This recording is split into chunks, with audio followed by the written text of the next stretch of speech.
அன்பார்ந்த மக்களுக்கு கல்வி ஞானம், கல்வித்தோடு தானம் புரியணும், கல்வியோடு ஞானம் புரியணும், கல்வி படிப்பு வரணும், நல்ல ஞானமாக வரணும், வெற்றியாக வரணும், தோல்வி வரக்கூடாது. படித்த படிப்பு மண்டையில் நிற்கணும் அப்படிங்கிறதுக்கான ஒரு சின்ன ஒரு விண்ணப்பம். மக்களுக்கு ஒரு வணக்கம். நீங்கள் எல்லா மக்களும் நல்லா படித்து முன்னேறணும், வெற்றி பெறணும், ஞானம் புத்தியோடு செயல்படணும். இதுதான் கணக்கு. இது 18 சித்தருடைய கணக்கு. இந்த 18 சித்தரும் சிவனுடைய கணக்கு. சிவனுடைய அத்தியாயம் குரு தியானம்னு கணக்கு. அந்த குருக்குள்ளே வர்ற பார்வையும் செயல்பாடுக்கும் செய்து வந்தால் படிப்பு ஞானம் மண்டையில் நிற்கும். எதுவுமே மறதி வராது. மறதிக்கு இடம் இல்லை. அதுக்கு தாவனம் ஒரே ஒரே ஒரே ஒரே ஒரே வாக்கு, நல்வாக்கு. எந்த ஒரு குறைபாடும் இல்லாமல் மக்களை சிந்திக்கிறதை விட நீங்கள் மகேந்திரனை சிந்திங்க. மகேந்திரன் என்பது குரு. குரு யார்? குரு யாருன்னு சொல்லப்பட்டால் அன்றைக்கி குரு தட்சிணாமூர்த்தின்னு சொல்லலாம். அதே இது சிவனை சொல்லலாம். அந்த சிவனும் தட்சிணாமூர்த்தி ஒன்று தான். ஆனால் ஒன்று, நீங்கள் நினைப்பது போல் அந்த தட்சிணாமூர்த்திக்கு வேளாக்காம கொண்டக்கல்லாம் வச்சு சாப்பிட்றது போல் இந்த கொண்டக்கலையை கொஞ்சம் ஊற வச்சு நீங்கள் டெய்லி சாப்பிட்டு வாங்க.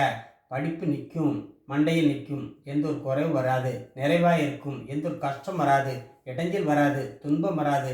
ஆனால் அதிகாலையில் 5 மணிக்கு எந்திரிச்சு இதை பயன்படுத்த வேண்டும். பல்ல துளைக்கிட்டு மூஞ்சை கழுவிட்டு நீங்கள் உடனே சாப்பிட்டு நீங்கள் 5 மணிக்கு எந்திரிச்சு உட்காந்து தியானம் பண்ணுங்கள். புக்கை விரித்து படித்து பாருங்கள். அந்த படிப்பு எப்படி மண்டையில் நிற்கி எப்படி இருக்குது. நம்ம ஃபெயில் ஆக மாட்டோம், பாஸ் ஆகிடுவோம், நல்ல மார்க் எடுப்போம், நல்ல வேலைக்கு போகணும், நல்ல தொழிலுக்கு வரணும், நல்ல கணத்தில் இருக்கணும்.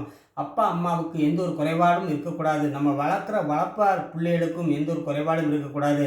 ஒட்டாக இருந்தாலும் உறவாக இருந்தாலும் ஜெயிக்கணும். எங்கே போனாலும் பிள்ளை நல்லா படிக்க, நல்ல மார்க் எடுக்கான்னு சொல்லி பேர் வாங்கணும், புகழ் வாங்கணும். தாய்க்கும் தகப்பனுக்கும் பேர் வாங்கி கொடுப்பது அந்த கல்வி ஒன்று தான். இந்த கல்வியை படித்து வருவதற்கு எவ்வளோ புண்ணியம் பண்ணணும் என்பது உங்களுக்கு தெரியும். தெரியாத ஒன்றும் இல்லை. சில பேருக்கு அசால்ட்டால் சோம்பேறி இருக்கிறதுனால பிரச்சனைக்கு மேலே பிரச்சனை வருவது யாருக்கு? உங்களுக்கு தான். அந்த பிரச்சனை மாறுவதற்கு அந்த தூக்கத்தை விட்டு வெளியே வாங்க.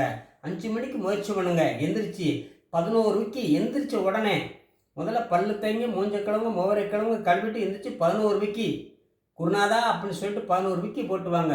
போட்டுக்கிட்டு அந்த உட்காந்து அந்த கொண்டக்கலை சாப்பிட்டுட்டு தெளிவான முறையில் படிக்க ஆரம்பிங்க. உங்கள் உறக்கம் கலைஞ்சிரும், சோம்பேறி விலகிரும், துன்பம் விலகிரும், கர்ம வென இருந்தாலும் விலகிரும், செய்வன பில்லி சூழி ஏவல் துன்பம் இருந்தாலும் மாறிடும். எப்பேற்பட்ட கஷ்டமும் கண்பாடு, கர்ம தோஷம், முன்னோர்கள் செய்த பாவம், பின்னோர்கள் செய்த பாவம் எது இருந்தாலும் மாறும். இது முக்கியமான காலகட்டம்.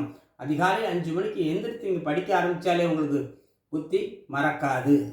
இது உண்மையான ரிசல்ட்டு. நீங்கள் எவ்வளோக்கெவ்வளவு உங்களுடைய முயற்சியை கொண்டு வரீங்களோ அவ்வளோக்கெவ்வளவு படிப்பு முன்னேற்றம் வரும். ஜெயிக்கும், தோக்காது. எதிலையுமே இருந்தாலும் வெற்றி பெறுவதற்கு குருவுடைய நாமம். குருவே ஓம் நம சிவாய, ஓம் நம சிவாய, ஓம் நம சிவாய, நாராயணா சிவ சிவாய நம சிவாய.